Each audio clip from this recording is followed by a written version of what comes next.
ನಮಸ್ತೆ ಟಿವಿ 20 ಕನ್ನಡ ವಾಹಿನಿಗೆ ಸ್ವಾಗತ. ದೇವಸ್ಥಾನದ ಬೀಗ ಮುರಿದು ಹುಂಡಿ ಹಣ ದೋಚಿ ಕಳ್ಳರು ಪರಾರಿಯಾಗಿರುವ ಘಟನೆ ನೆಲಮಂಗಲದ ಪ್ರಸನ್ನಾನಂಜನೇಯ ಲೇಔಟ್ನ ಶ್ರೀ ಪ್ರಸನ್ನಾನಂಜನೇಯ ಸ್ವಾಮಿ ದೇವಾಲಯದಲ್ಲಿ ಜರುಗಿದೆ. ಬಡಾವಣೆಯಲ್ಲಿ ಕಳೆದ 15 ವರ್ಷಗಳಿಂದ ಈ ದೇವಸ್ಥಾನ ನಿರ್ಮಾಣಗೊಂಡಿದ್ದು ದಿನದಿಂದ ದಿನಕ್ಕೆ ದೇವಾಲಯಕ್ಕೆ ಬರುವ ಭಕ್ತರ ಸಂಖ್ಯೆ ಹೆಚ್ಚಾಗ್ತಾ ಇದೆ. ಅಲ್ಲದೆ ಶ್ರೀರಾಮನವಮಿ ಇದ್ದ ಕಾರಣ ಅಪಾರ ಭಕ್ತರು ಸೇರಿದ್ರು.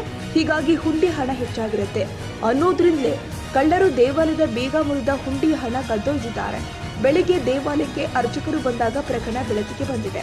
ಹುಂಡಿ ಹಣ ಕಳವು ಪ್ರಕರಣ ಇದೇ ಮೊದಲೇನಲ್ಲ.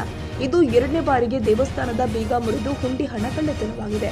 ಈ ಹಿಂದೆಯೂ ಕೂಡ ನೆಲಮಂಗಲ ಟೌನ್ ಪೊಲೀಸರಿಗೆ ದೂರು ಕೊಟ್ಟಿದ್ವಿ, ಆದರೆ ಏನೂ ಪ್ರಯೋಜನವಾಗಿಲ್ಲ. ಈಗಲೂ ಕೂಡ ನೆಲಮಂಗಲ ಟೌನ್ ಪೊಲೀಸ್ ಠಾಣೆ ದೂರು ದಾಖಲಿಸಿದ್ದೀವಿ ಎಂದು ದೇವಾಲಯದ ಟ್ರಸ್ಟ್ನ ಕಾರ್ಯದರ್ಶಿ ದೇವಪ್ರಕಾಶ್ ತಿಳಿಸಿದ್ದಾರೆ. ನೆಲಮಂಗಲಗೆ ಭಾಳ ಸುಪ್ರಸಿದ್ಧವಾದಂಥ ಜಾಗ ಇದು ಸುಮಾರು 28 ಅಡಿ ಎತ್ತರ ಇರ್ತಕ್ಕಂಥ ಆಂಜನೇಯ ಇಲ್ಲಿ ಸ್ಥಾಪನೆ ಮಾಡಿದ್ದಾರೆ ಜಿ ಶಿವಶಂಕರನ್ನವರು. ಸೊ ಸುಮಾರು ಒಂದು 15 ವರ್ಷದ ಹಿಂದೆ ಇದಕ್ಕೆ ಇದು ಪೂಜೆ ಎಲ್ಲ ಸ್ಟಾರ್ಟ್ ಆಯಿತು. ಆಗಲೇ ನಡ್ಕೊಂಡು ಬರ್ತಾ ಇದೆ.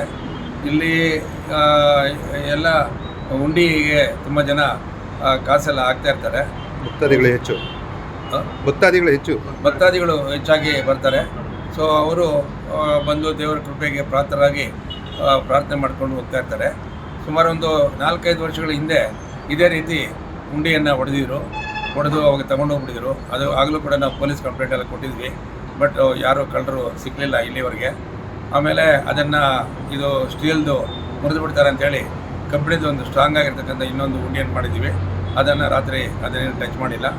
ಸುಮಾರು ಮೊನ್ನೆ ಶ್ರೀರಾಮನವಮಿ ದಿವಸ ತುಂಬ ಜನ ಬಂದಿದ್ದರು. ಅದರಿಂದ ಬಹುಶಃ ಹಣ ಇರ್ಬೋದು ಅಂಥೇಳಿ ಅವರು ಆ ಒಂದು ಊಹೆಯಿಂದ ಹೊಡೆದಿರ್ಬೋದು ಅಂತ ನನ್ನ ಅನಿಸಿಕೆ. ಸುಮಾರು ಯಾವ ರೀತಿ ಮಾಡಿದ್ದಾರೆ ಸರ್? ಯಾಕೆ ಬಂದಿದ್ದಾರೆ? ಅದು ಗೇಟ್ ಹೊಡೆದಾಕ್ಬಿಟ್ಟು ಕಬ್ಬಿಣದ ಗೇಟನ್ನು ಬಾಗಿಲನ್ನು ಹೊಡೆದುಬಿಟ್ಟು ಕಲ್ಲಲ್ಲಿ ಸಣ್ಣ ಸಣ್ಣ ಬೀಗಗಳನ್ನು ಹೊಡೆದಾಕ್ಬಿಟ್ಟು ಒಳಗಡೆ ಎಂಟ್ರಾಗಿದ್ದಾರೆ. ಒಳಗಡೆ ಎಂಟ್ರಾಗಿ ಈ ಸ್ಟೀಲ್ ಇದನ್ನು ಇದು ಬೀಗವನ್ನು ಕೂಡ ಹೊಡೆದಾಕಿದ್ದಾರೆ. ಅದರಲ್ಲಿ ಇರೋ ಎಷ್ಟು ದುಡ್ಡನ್ನು ಎಷ್ಟು ಹೋಗಿರ್ಬೋದು ಸರ್? ಏನು ಜಾಸ್ತಿ ಅಂದರೆ ಒಂದು 10-15 ಸಾವಿರ ರೂಪಾಯಿ ಹೋಗಿರ್ಬೋದು. ಅಂದರೆ ಅವರ ದೃಷ್ಟಿ ಶ್ರೀರಾಮನವಮಿಗೆ ಜಾಸ್ತಿ ದುಡ್ಡು ಬಂದಿರುತ್ತೆ ಅಂತ ಬಂದು, ಆಮೇಲೆ ಹುಂಡಿ ಎಣಿಸಿಲ್ಲ ಅಂತ ಬಹುಶಃ ದುಡ್ಡು ಇರ್ಬೋದು ಅಂದ್ಕೊಂಡು ಬಂದು ಅದನ್ನು ತಗೊಂಡೋಗ್ಬಿಟ್ಟಿದ್ದಾರೆ. ಸೊ ಈಗ ಬೆಳಗ್ಗೆ ಈ ವಿಚಾರ ಗೊತ್ತಾಯಿತು.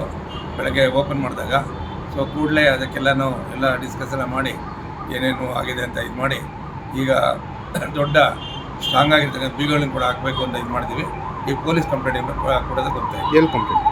ಎಲ್ಲಿ ಪೊಲೀಸ್ ಸ್ಟೇಷನ್ಗೆ, ನೆಲಮಂಗಲ ಟೌನ್ ಪೊಲೀಸ್ ಸ್ಟೇಷನ್ಗೆ ಕಂಪ್ಲೇಂಟ್ ಕೊಡೋದಕ್ಕೆ ನಮ್ಮ ನಿರ್ದೇಶಕರೆಲ್ಲ ಸೇರಿ ಹೋಗ್ತಾ ಇದ್ದೀವಿ. ಕನ್ನಡಿಗರ ಮೆಚ್ಚಿನ ನಿಮ್ಮ ಟಿವಿ 20 ಕನ್ನಡ ವಾಹಿನಿ ಇದೀಗ ಟಿವಿಯಲ್ಲಿ ಲಭ್ಯ. ಕರ್ನಾಟಕ ಮತ್ತು ದೇಶ ವಿದೇಶದ 360 ಡಿಗ್ರಿ ಸುದ್ದಿ ವಿವರವನ್ನ ಪಡೆಯುವುದಕ್ಕೆ ಟಿವಿ 20 ವಾಹಿನಿಯನ್ನು ಲೈಕ್ ಮಾಡಿ, ವಿಡಿಯೋಗಳನ್ನು ಶೇರ್ ಮಾಡಿ, ಕಮೆಂಟ್ ಮಾಡಿ, ಸಬ್ಸ್ಕ್ರೈಬ್ ಮಾಡಿ. HCN ಕೇಬಲ್ 842 ನಂಬರ್ನಲ್ಲಿ ಹುಕ್ಕೇರಿ ತಾಲೂಕು ಹಾಗೂ ಸಂಕೇಶ್ವರದ ಸುತ್ತಮುತ್ತಲಿನ ಹಳ್ಳಿಗಳಲ್ಲಿ ಲಭ್ಯ. PCN ಕೇಬಲ್ 129 ನಂಬರ್ನಲ್ಲಿ ಹಾರುಗೆರೆ ಸುತ್ತಮುತ್ತಲಿನ ಹಳ್ಳಿಗಳಲ್ಲಿ ಲಭ್ಯ. ರಾಯಬಾಗ್ ಡಿಜಿಟಲ್ ಚಾನೆಲ್ ಕೇಬಲ್ 80ನೇ ನಂಬರ್ನಲ್ಲಿ ರಾಯಬಾಗ ತಾಲೂಕಿನ ಸುತ್ತಮುತ್ತಲಿನ ಹಳ್ಳಿಗಳಲ್ಲಿ ಲಭ್ಯ. UDCN ಕೇಬಲ್ ನೆಟ್ವರ್ಕ್ ಉಗಾರ ಸುತ್ತಮುತ್ತಲಿನ ಹಳ್ಳಿಗಳಲ್ಲಿ ನಿಮ್ಮ ಟಿವಿ 20 ಕನ್ನಡ ವಾಹಿನಿಯೂ ಲಭ್ಯ.